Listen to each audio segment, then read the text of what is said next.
Hello दोस्तों, मैं हूँ आपका दोस्त और होस्ट आरके। स्वागत है आपका मेरे चैनल आरके हॉरर स्टोरी पर, जहाँ पर सुनने को मिलेंगी आपको एक से एक बेहतरीन हॉरर कहानियाँ।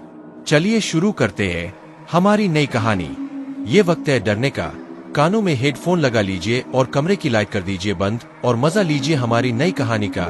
चलिए शुरू करते हैं। खून से सना मंदिर। दोस्तों, ये कहानी सस्पेंस हॉरर से भरी हुई है। इस कहानी है, ये पहला भाग है। ये कहानी 3 भागों में आएगी। चलिए शुरू करते हैं कहानी को। यह कहानी एक रहस्यमय मंदिर की है जो एक छोटे से गांव रामपुर के पास स्थित है। इस मंदिर के बारे में कहा जाता है कि यहाँ हर अमावस्या की रात खून की बारिश होती है। मंदिर के पास खून बहता है। गांव वाले डर के मारे उस रात मंदिर के आसपास भी नहीं जाते। यह मंदिर एक प्राचीन श्राप और बलि परंपरा से जुड़ा हुआ है, जिसके कारण वहां जाने वाले हर व्यक्ति को किसी न किसी रूप में बलि देनी पड़ती है। सर्दियों की ठंडी सुबह, दिल्ली के भीड़-भाड़ भरे ऑफिस में आरव अपने अगले असाइनमेंट का इंतजार कर रहा था। वह एक प्रमुख अखबार का पत्रकार था और रहस्यमयी कहानियों को दुनिया के सामने लाने में एवं उन्हें उजागर करने में माहिर था। उसके एडिटर चीफ, जिनका नाम था सुरेश मेहरा, हमेशा उसे चुनौतीपूर्ण और खतरनाक कहानियां सौंपते थे। आरव, इस बार तुम्हारे लिए एक खास असाइनमेंट है, मेहरा ने अपनी गहरी आवाज में कहा। आरव उत्सुकता से पूछा, क्या है सर? रामपुर गांव के एक मंदिर की कहानी है। कहते हैं वहां हर अमावस्या की रात खून की बारिश है। लोग डर के मारे उस मंदिर के पास भी नहीं जाते। कई पत्रकार वहां गए, लेकिन वहां से आज तक कोई भी वापस नहीं लौटा। या तो वो कभी वापस नहीं आए या फिर जो कुछ लौटे हैं वो पागल होकर लौटे। आरव ने हल्की मुस्कान के साथ कहा, आप जानते हैं सर, मुझे खतरनाक कहानियां ही पसंद है। मैं कल ही रवाना हो जाता हूं। अगले दिन सुबह सुबह आरव दिल्ली से रामपुर के लिए निकल पड़ा। ट्रेन से सफर करते हुए उसने अपने लैपटॉप पर उस मंदिर से जुड़ी खबरें और लेख पढ़े। कई अखबारों में यह दावा किया गया था कि मंदिर शापित है। वहां जाने वाले लोगों का या तो पता नहीं चलता या वे किसी न किसी दुर्घटना का शिकार हो जाते हैं। गांव के पास पहुंचते ही आरव को एक अजीब सी बेचैनी महसूस हो। जैसे जैसे वह मंदिर के करीब पहुंच रहा था, आसमान का रंग बदलने लगा। गांव का माहौल एकदम शांत हो गया, लेकिन यह शांति किसी अनहोनी होने का अंदेशा कर रही थी। इस शांति में आने वाले तूफान का भयंकर राज छुपा हुआ था। गांव के मुख्य चौराहे पर पहुंचते ही आरव ने एक चाय वाले से पूछा, भाई साहब, ये खून वाले मंदिर की दिशा किस ओर है? चाय वाले का चेहरा फौरन सफेद पड़ गया। उसने हड़बड़ाते हुए कहा, साहब, उस मंदिर का नाम भी मत लो। वहां जाना मतलब मौत को बुलावा देना है। आरव को यह सुनकर अजीब लगा, लेकिन उसकी जिज्ञासा मंदिर के लिए और भी बढ़ गई। आरव ने चाय वाले से पूछा कि कोई व्यक्ति है जो इस मंदिर के रहस्य के बारे में जानता है। चाय वाला, हाँ, गांव का सरपंच सब कुछ जानता है। अब आरव गांव के सरपंच से मिलने का फैसला करता है। आरव सरपंच के पास पहुंचता है। सरपंच, लगभग 70 साल का वृद्ध व्यक्ति, अपनी कुर्सी पर बैठे हुए ताश खेल रहे थे। आरव ने उनके सामने अपनी बात रखी। मैं यहां खून से सने मंदिर की सच्चाई जानने आया हूं। सरपंच के हाथ कांपने लगे। उन्होंने अपनी ताश की गड्डी नीचे रख दी और कहा, बेटा, मैं तुम्हें साफ शब्दों में मना करता हूं। उस मंदिर के चक्कर में मत पड़ो। मैंने अपने जीवन में वहां जाने वाले कई लोगों को मरते देखा है। यह गांव खुद एक श्राप बन चुका है। आरव ने जिद करते हुए कहा, सरपंच जी, मैं केवल सच्चाई जानना चाहता हूं। क्या आप मुझे उस मंदिर के बारे में कुछ बता सकते हैं? सरपंच ने एक लंबी सांस ली और धीरे धीरे बोलना शुरू किया। यह मंदिर सैकड़ों साल पुराना है। कहते हैं यहां कभी राजा अमितादित्य का शासन था। उनकी पत्नी महारानी अमृता एक गुप्त साधना किया करती थी। उनकी साधना में बाधा डालने के लिए दुश्मनों ने उन पर हमला किया और उनकी हत्या कर दी। हत्या के बाद महारानी अमृता की आत्मा को शांति नहीं मिली। जिन लोगों ने महारानी की हत्या की, उन लोगों से उनकी आत्मा ने बदला लिया और दुश्मनों का सर्वनाश कर दिया। लेकिन अपने दुश्मनों की हत्या करने के बाद भी महारानी का आत्मा क्रोध शांत नहीं हुआ। उनकी आत्मा ने इस मंदिर को अपना वास बना लिया। हर अमावस्या को वह आत्मा बलि मांगती है। जो भी मंदिर में कदम रखता है वह या तो मर जाता है या पागल हो जाता है। सरपंच की बात सुनकर आरव के अंदर खून से सनी मंदिर के रहस्य को जानने की जिज्ञासा और भी बढ़ गई। वह जानता था कि यह उसकी जिंदगी की सबसे बड़ी कहानी हो सकती है। उसने सरपंच से कहा, चिंता मत करें, मैं संभल कर जाऊंगा। सरपंच ने आरव को गांव के सबसे बूढ़े व्यक्ति महंत काशीगिरी से मिलने की सलाह दी। महंत जी को सब कुछ पता है। वह कभी इस मंदिर के पुजारी हुआ करते थे। अब वह एकांत में गांव के पास जो जंगल में रहते हैं। आरव जंगल में महंत काशीगिरी से मिलने के रवाना हो जाता है। आरव जब महंत जी से मिला तो उसे लगा जैसे वह किसी किताब के पन्नों से बाहर आए चरित्र से मिल रहा हो। महंत जी लगभग 90 साल के थे। उनकी सफेद दाढ़ी और गहरी आंखें उनकी उम्र और अनुभव को दर्शा रही थी। आरव ने महंत जी से कहा, मुझे सरपंच जी भेजा है, मैं खून से सनी मंदिर के रहस्य के बारे में जानने आया हूँ। महंत जी ने धीरे से पूछा, क्या तुमने सरपंच की बात नहीं सुनी? यहाँ आना तुम्हारी सबसे बड़ी गलती है। आरव ने शांत स्वर में कहा, बाबा, मैं यहाँ सच्चाई जानने आया हूँ, कृपया मुझे सब कुछ बताएं। महंत जी ने लंबी सांस लेकर कहा, इस मंदिर की कहानी केवल श्राप की नहीं बल्कि लालच, क्रूरता और बलिदान की है। यह जगह एक साधारण मंदिर नहीं है। यहाँ की भूमि में खून मिला हुआ है। जो भी वहां जाता है उसे अपने प्राणों या किसी प्रिय वस्तु की बलि देनी पड़ती है। आरव ने पूछा, लेकिन बाबा, इस श्राप को तोड़ा नहीं जा सकता? महंत जी के चेहरे पर उदासी छा गई। यह श्राप उतना ही पुराना है जितना यह गांव। इसे तोड़ने की कीमत जान से चुकानी पड़ेगी। आरव महंत से मिलने के बाद पुन गांव में लौट आता है और इंतजार करता है अमावस्या की रात का। आरव ने फैसला कर लिया था कि वह आने वाली अमावस्या की रात मंदिर जाएगा। उसने अपनी नोटबुक और कैमरा तैयार कर लिया। गांव वाले उसे रोकने की कोशिश करते रहे लेकिन उसने किसी की नहीं सुनी। अमावस्या की रात काले बादलों से भरी थी। गांव के हर घर में दरवाजे बंद थे। लोग डर के मारे अपनी झोपड़ियों में छिपे हुए थे। आरव ने अकेले मंदिर की ओर कदम बढ़ा। जैसे ही वह मंदिर के करीब पहुंचा, उसे महसूस हुआ कि हवा अचानक अजीब सी गंध आ रही है। अमावस्या की वो काली रात और भी ज्यादा डरावनी लग रही थी। आरव निडर होकर धीमे धीमे कदमों से मंदिर की ओर बढ़ रहा था। मंदिर के गेट पर पहुंचते ही उसकी नजर खून के धब्बों पर पड़ी। मंदिर के भीतर से एक अजीब सी गूंजती हुई आवाज आती है, वापस लौट जाओ, मंदिर के अंदर कदम मत रखो। लेकिन आरव इन सबको नजरअंदाज करके मंदिर की ओर कदम बढ़ाता है। यह सिर्फ शुरुआत है, उसने खुद से कहा और मंदिर के अंदर कदम रख दिया। अमावस्या की रात घिर चुकी थी। आसमान में घने काले बादल मंडरा रहे थे और सर्द हवा के झोंके हर ओर डर का माहौल बना रहे थे। गांव के लोग अपने घरों में छिपे हुए थे, दरवाजे अंदर से बंद, खिड़कियों पर मोटे पर्दे पड़े हुए। चारों ओर अजीब सी सन्नाटा पसरा हुआ था, जिसे कभी कभी जंगली जानवरों की आवाजें तोड़ देती थी। आरव मंदिर के प्रवेश द्वार पर खड़ा था। उसके हाथ में एक टॉर्च और बैग में कैमरा था। उसके कदमों के नीचे सूखी पत्तियां चरमराने लगीं, जैसे मंदिर खुद उसे आगाह कर रहा हो। उसने प्रवेश द्वार को देखा। विशाल पत्थर की बनी दीवारों पर पुराने समय की चित्रकारी थी, जिसमें देवी देवताओं की मूर्तियां और भयानक युद्ध के दृश्य उकेरे गए थे। आरव ने गहरी सांस ली और धीरे धीरे मंदिर के अंदर कदम रखा। जैसे ही उसने प्रवेश किया, उसे महसूस हुआ कि मंदिर के भीतर हवा ठंडी और भारी थी। वहां की हवा में एक अजीब सा डरावनापन था। ऐसा लग रहा था मानो किसी ने उसके चारों ओर अदृश्य दीवार खड़ी कर दी हो। मंदिर के अंदर का माहौल एकदम डरावना था। चारों ओर धूल जमा थी और फर्श पर गहरे लाल रंग के धब्बे थे, जो सूखे खून जैसे लग रहे थे। दीवारों पर अजीब अजीब शैल चित्रों और मंत्रों के निशान थे। उसने अपने कैमरे से तस्वीरें लेना शुरू किया। यहाँ कुछ तो अजीब है, आरव ने खुद से कहा। जैसे ही वह मुख्य कक्ष की ओर बढ़ा, उसे किसी के कदमों की आहट सुनाई थी।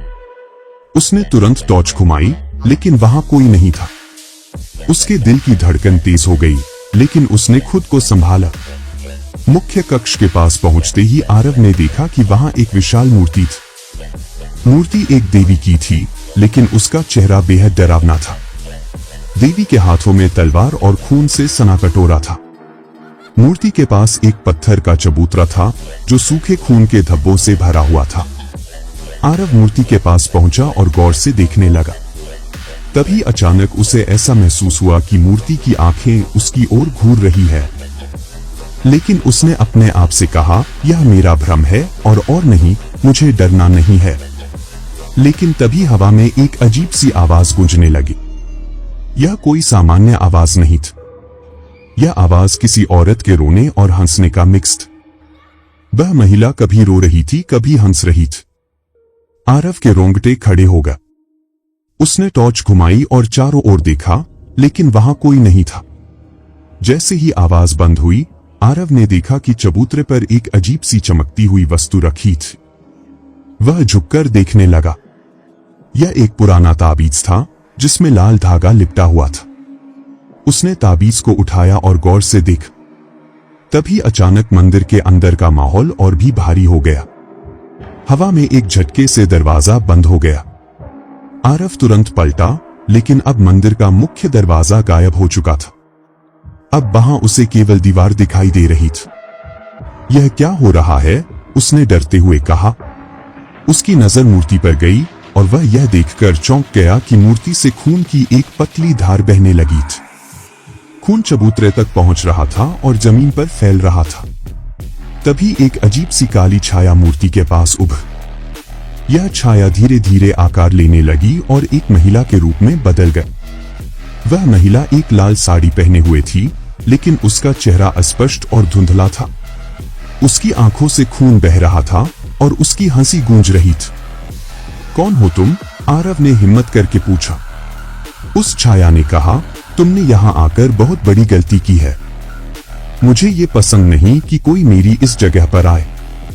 आरव ने खुद को संभालते हुए कहा, मैं सच जानने आया हूं। यह सब क्या है? यह मंदिर किस श्राप के अधीन है? उस महिला ने ठंडी आवाज में कहा, यह श्राप उस दिन से है जब एक निर्दोष महिला की हत्या की गई थी। वो महिला कोई और नहीं बल्कि मैं हूं। मुझे बेरहमी से अमावस्या की रात को मार डाला, तभी से मेरी आत्मा इस वीरान मंदिर में भटक रही है। हर अमावस्या की रात खून मेरी आत्मा की प्यास बुझाता है। जो भी इस मंदिर में आता है उसे अपनी सबसे प्रिय वस्तु का बलिदान देना पड़ता है। आरव ने महसूस किया कि उसकी सांसें तेज हो रही है। महिला ने उसकी ओर देखा और कहा, तुम यहाँ आए हो तो खाली हाथ नहीं जा सकते। तुम्हें अपनी प्रिय वस्तु की अपने हाथों से बलि देनी होगी या फिर अपनी बलि तभी यहाँ से बाहर जा सकते हो। आरव ने पूछा, कौन सी बलि? किसकी बलि? मैं अपने फायदे के लिए किसी की बलि नहीं दे सकता। महिला ने क्रोधित होकर कहा, यह तय करना तुम्हारे हाथ में नहीं है। तुम्हारे पास सूरज उगने तक का समय है। अगर तुम बलि नहीं दोगे तो इस मंदिर में तुम हमेशा के लिए कैद होकर रह जाओगे। तुम्हारी आत्मा यहीं भटकती रहेगी। ऐसा कहते ही उस महिला की आत्मा गायब हो गई और मंदिर में सन्नाटा छा गया। लेकिन तभी आरव ने अपने हाथ पर एक अजीब सा निशान उभरता हुआ देखा। यह एक त्रिकोण के आकार का निशान था जो जलने जैसा महसूस हो रहा था। उसने महसूस किया कि उसे अब हर हाल में इस रहस्य को सुलझाना होगा, वरना उसकी जान खतरे में है। उसने मंदिर के चारों ओर खोजबीन शुरू की, लेकिन हर जगह खून के धब्बे और डरावनी आकृतियां नजर आ रही थी। मंदिर के भीतर एक अजीब सी शांति और भय का माहौल था। दीवारों पर उकेरे गए प्रतीकों से खून की धाराएं बहने लगी थीं और आरव को लगने लगा था कि वह किसी और ही दुनिया में आ गया है। उसके हाथ पर उभरा त्रिकोणीय निशान जलन पैदा कर रहा था और उसकी हर धड़कन जैसे इस मंदिर की दीवारों के भीतर गूंज रही थी। वह समझ गया था कि यदि उसने इस रहस्य को नहीं सुलझाया तो यह मंदिर उसकी कब्र बन जाएगा। आरव ने दीवारों पर बने चित्रों को ध्यान से देखना शुरू किया। इन चित्रों में त्रिशूल, अग्नि, रक्त की धाराएं और विचित्र देवी देवताओं की आकृतियां उकेरी गई थी। बीच में संस्कृत के कुछ श्लोक लिखे हुए थे जो किसी प्राचीन बलि प्रथा के बारे में कुछ जानकारियां दे रहे थे। वह अपने बैग से नोटबुक और कैमरा निकालकर इन चित्र आकृतियों और श्लोकों की तस्वीरें लेने लगा। जैसे ही उसने तस्वीरें ली, उसे महसूस हुआ कि एक शब्द बार बार चमक रहा था, वो था बलिदान, बलिदान। यह मंदिर केवल बलि के लिए ही बना है, आरव अपने बुदबुदाया।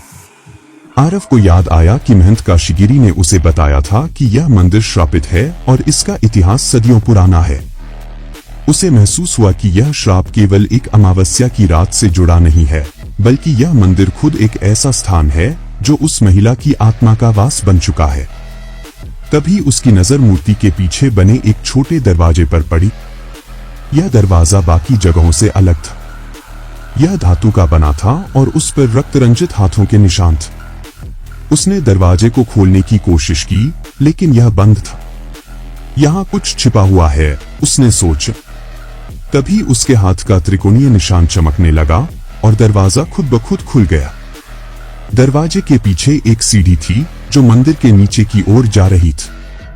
सीढ़ियां बेहद पुरानी और संकरी थीं और हर कदम पर ऐसा लगता था जैसे वे किसी गहरी खाई की ओर ले जा रही हों। आरव ने धीरे धीरे सीढ़ियां उतरना शुरू किया। नीचे पहुंचकर उसने देखा कि वहां एक बड़ा कमरा था। कमरे के बीचों बीच एक बलि वेदी थी जो सूखे खून से सनी हुई थी। चारों ओर खोपड़ियां और हड्डियां बिखरी हुई थी। कमरे के दीवारों पर एक कहानी उकेरी हुई थी। उसने दीवारों को पढ़ना शुरू किया। दीवार पर लिखा हुआ था, यह कहानी राजा अमृतादित्य और उनकी पत्नी अमृता देवी की थी। राजा ने इस मंदिर का निर्माण अपनी पत्नी के लिए किया था, जो तंत्र और साधना में माहिर थी। अमृता देवी हर अमावस्या को देवी काली की पूजा करती थी और यह माना जाता था कि उनकी साधना ने उन्हें अपार शक्तियां प्रदान की थी। लेकिन एक दिन पड़ोसी राज्य के राजा ने अमृता देवी की शक्तियों से भयभीत होकर मंदिर पर हमला कर दिया। उस रात अमावस्या थी। अमृता देवी की साधना पूरी करने से पहले से ही महारानी की हत्या करके उनका शव यही छोड़ दिया। उनके खून ने इस मंदिर को श्रापित कर दिया। मरने से पहले उन्होंने कहा था, हर अमावस्या को मेरा बदला पूरा होगा। मेरी आत्मा को शांत करने के लिए खून की बलि दी जाएगी। जब तक यह श्राप नहीं टूटेगा, यह भूमि रक्त से लाल होती रहेगी। आरव ने कहानी पढ़कर सोचा, तो यही वह श्राप है। हर अमावस्या को इस आत्मा को शांत करने के लिए बलि चाहिए। लेकिन क्या यह बलिदान वास्तव में ही इसका अंत कर सकता है, या यह इसे और ज्यादा काली शक्तियों से शक्तिशाली बना देगा? उसी समय कमरे में हलचल होने लगी। बलि वेदी से खून की धाराएं निकलने लगीं और वह खून धीरे धीरे वेदी के चारों ओर जमा हो गया। कमरे में वही लाल साड़ी पहने स्त्री की आकृति फिर से प्रकट हुई। तुमने मेरे श्राप की कहानी पढ़ ली, वह बोल। अब तुम्हें अपनी बलि देना होगा। आरव ने विनम्रतापूर्वक कहा, लेकिन मैं इस श्राप को खत्म करना चाहता हूं। मैं तुम्हारी आत्मा को हमेशा के लिए इस मंदिर की कैद से मुक्ति दिला सकता है। आप मुझे बताइए, क्या इस श्राप कोई अंत है? महिला ने हंसते हुए कहा, हर श्राप का अंत एक बलिदान से होता है। अगर तुम मुझे मुक्ति दिलाना चाहते हो और इस श्राप से मुक्ति चाहते हो, तो तुम्हें अपनी सबसे प्रिय वस्तु या किसी और की जान देनी होगी। आरव ने अपने कैमरे और नोटबुक की ओर देखा। उसने महसूस किया कि पत्रकारिता ही उसका सबसे प्रिय सत्य था। उसने कहा, मैं अपनी पत्रकारिता का बलिदान दे सकता हूं। मैं इस रहस्यमयी सच को दुनिया के सामने उजागर करना बंद कर दूंगा, अगर यह श्राप खत्म हो सके। स्त्री ने उसे घूरते हुए कहा, तुम्हारा इतना बलिदान काफी नहीं है। तुम्हें इससे भी बड़ा बलिदान देना होगा। क्या तुम अपनी जान दे सकते हो? आरव ने महसूस किया कि उसे यह निर्णय जल्द लेना होगा। उसने खुद को दिल से पूछा, अगर इस श्राप से मुक्ति चाहिए तो मुझे अपने प्राणों की बलि देनी होगी, लेकिन या मुझे श्राप से मुक्ति का कोई और रास्ता खोजना चाहिए? मंदिर के गुप्त कक्ष में खून से सनी बलि वेदी के सामने खड़ा आरव अपने जीवन की सबसे कठिन परीक्षा का सामना कर रहा था। लाल साड़ी पहने रहस्यमय आत्मा उसे घूर रही थी। उसकी आंखों में अनकही पीड़ा और क्रोध का मिला-जुला भाव था। तुम्हारे पास समय बहुत कम है, महिला की आत्मा ने क्रोधित आवाज में कहा। सूरज उगने से पहले या तो बलि दो या इस मंदिर का हिस्सा बन जाओ। आरव का दिमाग तेजी से काम कर रहा था। उसे महसूस हुआ कि ये आत्मा उसे डराने की कोशिश कर रही है और उसे अपनी जान देने के लिए बेबस कर रही है। उसने एक गहरी सांस ली और खुद को शांत करते हुए कहा, मुझे सोचने दो। मैं अपनी जान देने को तैयार हूं, लेकिन पहले मुझे यह जानना होगा कि क्या मेरी मौत से यह श्राप खत्म हो जाएगा। महिला की आत्मा चुप हो जाती है। आरव ने जोर से कहा, मैं जानता हूं कि मेरी बलि देने से श्राप से मुक्ति नहीं मिलेगी। मुझे बताओ कि इस श्राप से किस प्रकार मुक्ति मिलेगी। आत्मा कुछ क्षण चुप रही, फिर धीमे स्वर में बोली, तुम्हारा बलिदान मेरा बदला पूरा करेगा, लेकिन श्राप को पूरी तरह मिटाने के लिए तुम्हें एक और रहस्य उजागर करना होगा। आरव ने समझा कि यह श्राप केवल बलिदान से नहीं टूटेगा, उसे आत्मा के पीछे छिपे गहरे रहस्य को उजागर करना होगा। उसने आत्मा से कहा, मुझे पूरा सच बताओ, यह मंदिर क्यों बना था और तुम्हारा बदला किससे है। आत्मा ने अपना हाथ हवा में घुमाया और अचानक दीवारों पर एक अलग कहानी उभरने लगी। यह कहानी राजा अमृतादित्य के गुप्त षड्यंत्र की थी। मंदिर केवल साधना और देवी की पूजा के लिए नहीं बना था, बल्कि इसके नीचे खजाना और अमृत का गुप्त पात्र छिपा हुआ था।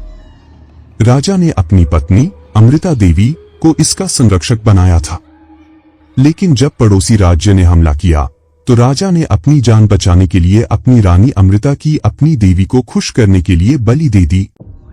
दरअसल राजा अमृतादित्य ही राक्षसी प्रवृत्ति का किसी तांत्रिक ने उससे कहा कि अगर महारानी की अगर बलि दे देगा तो उसकी काली शक्तियां तेरी हो जाएंगी, फिर तुझे कोई हरा नहीं पाएगा। इसीलिए राजा ने मुझे बेरहमी से मार डाला। बताओ मेरा क्या कसूर था। आत्मा ने रोते हुए कहा, मेरा अपना पति ही मेरा हत्यारा था। मेरी आत्मा तभी से इस मंदिर में कैद होकर रह गई, लेकिन मैंने उससे मेरी हत्या बदला राजा और पड़ोसी राज्य से लिया। उनको इतनी दर्दनाक मौत दी कि उनकी रूह भी कांप उठी, लेकिन यह मंदिर श्रापित कर दिया। इस मंदिर में गुप्त खजाना और अमृत पात्र है। जब तक यह खजाना और अमृत पात्र नहीं मिलेगा, श्राप खत्म नहीं होगा। आत्मा ने इशारा किया कि बलि वेदी के नीचे एक गुप्त दरवाजा है। आरव ने हिम्मत जुटाकर खून से सनी वेदी के पास खुदाई शुरू की। जैसे ही उसने वेदी को हटाया, नीचे एक पत्थर का दरवाजा दिखाई दिया। दरवाजे पर वही त्रिकोणीय निशान बना था जो उसके हाथ पर जल रहा था। आरव ने अपना हाथ दरवाजे पर रखा और उसके हाथ पर बने निशान की रोशनी से दरवाजा खुल गया। दरवाजे के पीछे एक और सीढ़ी थी जो अंधेरे में नीचे की ओर जा रही थी। सीढ़ियों से नीचे पहुंचकर आरव ने एक विशाल कुंड देखा जिसमें खून जैसी लाल तरल पदार्थ भरा हुआ था। कुंड के किनारे पर कई खोपड़ियां और हड्डियां बिखरी हुई थी। कुंड के बीच में एक स्तंभ था जिस पर एक चमचमाता पात्र रखा हुआ था। यह अमृत पात्र है, आत्मा ने कहा, लेकिन इसे पाने के लिए तुम्हें बलिदान देना होगा। आरव ने पूछा, कैसा बलिदान? आत्मा ने कहा, इस कुंड में तुम्हें अपनी सबसे जिंदगी की सबसे बड़ी यादों को छोड़ना होगा। आरव को अपनी मां की याद आ। उसकी मां, जिसने उसे संघर्ष करना सिखाया था, उसके जीवन की सबसे बड़ी प्रेरणा थी। वह जानता था कि उसकी मां की यादें उसे हर मुश्किल में हिम्मत देती थी। यदि मैं अपनी मां की याद खो दूं, तो क्या मैं खुद को पहचान पाऊंगा? उसने खुद से पूछा। लेकिन उसने फैसला कर लिया।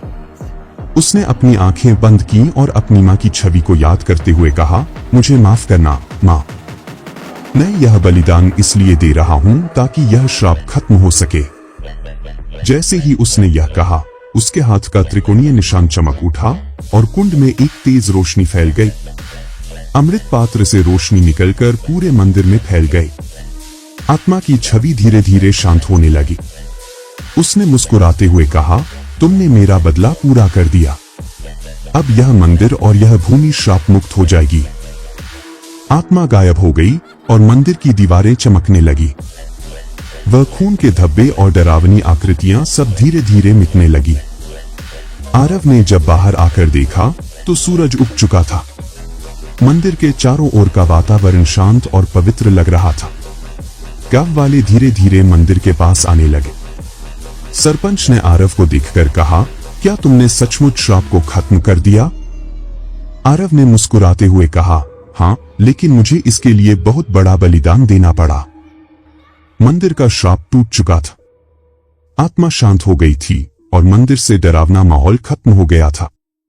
गांव वालों के चेहरे पर राहत की झलक दिख रही थी, लेकिन आरव के भीतर एक अजीब सा खालीपन था। उसने श्राप खत्म करने के लिए अपनी सबसे प्रिय स्मृति का बलिदान दिया था, अपनी मां की याद। गांव वालों ने मंदिर के श्राप से मुक्त होने की खुशी में एक बड़ा उत्सव आयोजित किया। चारों ओर दीप जलाए गए और मंदिर को फूलों से सजाया गया। सरपंच ने आरव को धन्यवाद देते हुए कहा, तुमने जो किया वह कोई नहीं कर सकता था। यह गांव हमेशा तुम्हारा ऋणी रहेगा। लेकिन आरव की आंखों में कोई चमक नहीं थी। उसने महसूस किया कि उसकी मां की यादें धीरे धीरे धुंधली हो रही थी। जब किसी ने उसकी मां के बारे में पूछा तो वह जवाब नहीं दे पाया। मैंने क्या खो दिया है, उसने खुद से कहा।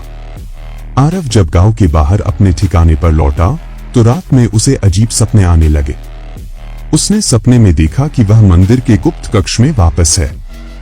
अमृत का पात्र अब भी वहां है और आत्मा की आवाज गूंज रही है, हर बलिदान का अपना परिणाम होता है। तुमने मेरा श्राप तोड़ दिया, लेकिन तुम्हारा सफर अभी खत्म नहीं हुआ। आरव हड़बड़ाकर उठ गया। उसका सिर दर्द कर रहा था और उसके हाथ का त्रिकोणीय निशान फिर से जलने लगा था। सुबह आरव ने अपने नोट्स को खंगालना शुरू किया। उसे उम्मीद थी कि उसकी मां के बारे में कुछ सुराग मिल सके, लेकिन उसे अपनी मां से जुड़ी कोई तस्वीर या दस्तावेज याद नहीं आ रहा था। क्या यह संभव है कि मेरी मां का कोई संबंध इस मंदिर से हो, उसने सोचा। उसे याद आया कि आत्मा ने कहा था कि श्राप खत्म करने के लिए उसे अपनी सबसे प्रिय स्मृति छोड़नी होगी। लेकिन यह स्मृति इतनी महत्वपूर्ण क्यों थी? आरव ने फैसला किया कि वह मंदिर वापस जाएगा। गांव वालों ने उसे रोकने की कोशिश की, लेकिन वह अडिग था। यह मेरा सफर है, मुझे अपने सवालों के जवाब चाहिए, उसने कहा। मंदिर अब शांत लग रहा था, लेकिन आरव को महसूस हुआ कि इसके अंदर कुछ अनसुलझा रह गया है। उसने बलिवेदी और गुप्त दरवाजे की ओर कदम बढ़ाए। जैसे ही वह गुप्त कक्ष में पहुंचा, उसने देखा कि अमृत का पात्र अब भी वहीं रखा है। उसने इसे छूने की कोशिश की, लेकिन एक अदृश्य दीवार ने उसे रोक दिया। तभी हवा में वही आत्मा की आवाज गूंजी, तुमने श्राप तोड़ दिया, लेकिन हर बलिदान की कीमत होती है। तुम्हारी मां की यादें तुम्हारे जीवन का आधार थी। अगर तुम उन्हें वापस पाना चाहते हो तो तुम्हें एक और सत्य को उजागर करना होगा। आरव ने पूछा, क्या सत्य? क्या मेरी मां का इस मंदिर से कोई संबंध है? आत्मा ने जवाब दिया, तुम्हारी मां इस मंदिर की संरक्षक थी। उन्होंने अपनी जान देकर इसे बचाने की कोशिश की थी। तुमने जो बलिदान दिया, उसने उनकी आत्मा को मुक्त किया, लेकिन तुम्हें उनके बलिदान की पूरी कहानी जाननी होगी। आत्मा ने आरव को एक पत्थर की दीवार की ओर इशारा किया। वहां एक पुरानी किताब छिपी हुई थी। आरव ने इसे निकाला और पढ़ना शुरू किया। किताब में उसकी मां संध्या देवी की कहानी थी। संध्या देवी एक साध्वी थीं, जिन्हें राजा अमृतादित्य ने इस मंदिर की रक्षा के लिए चुना था। लेकिन जब अमृता देवी का श्राप सक्रिय हुआ तो संध्या देवी ने अपनी आत्मा को इस मंदिर में बांध दिया ताकि श्राप को नियंत्रित रखा जा सके।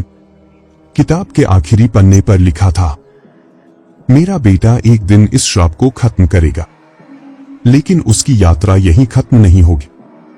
उसे अपनी पहचान को फिर से खोजना होगा। आरव ने महसूस किया कि उसकी मां का बलिदान केवल इस श्राप को खत्म करने तक सीमित नहीं था। उनका उद्देश्य उसे एक बड़ा सत्य सिखाना था, अपनी पहचान की खोज करना। उसने मंदिर से बाहर कदम रखा। सूरज उग रहा था और गांव वालों ने उसे देखकर खुशी मना, लेकिन अब उसके मन में नई चिंताएं थी। मेरा सफर यहां खत्म नहीं हुआ है, उसने खुद से कहा। मुझे अपनी मां और इस मंदिर से जुड़े सभी रहस्यों को जानना होगा। मंदिर का श्राप खत्म हो चुका था, लेकिन आरव के जीवन में नई गुत्थियां उभरने लगी थी। उसकी मां संध्या देवी केवल उसकी मां नहीं थी, बल्कि इस मंदिर की संरक्षक भी थी। उनका बलिदान और मंदिर से उनका जुड़ाव आरव की अपनी पहचान से गहराई से जुड़ा हुआ था। आरव अब समझ चुका था कि उसकी यात्रा यहीं खत्म नहीं हुई है। उसके सवाल बढ़ते जा रहे थे। एक, उसकी मां ने मंदिर को श्राप से बचाने के लिए अपनी आत्मा क्यों बांधी थी? 2, राजा विक्रमादित्य और अमृता देवी की कहानी में उसकी मां का क्या स्थान था? 3, और सबसे बड़ा सवाल, क्या वह अपनी मां की यादों को वापस पा सकता है?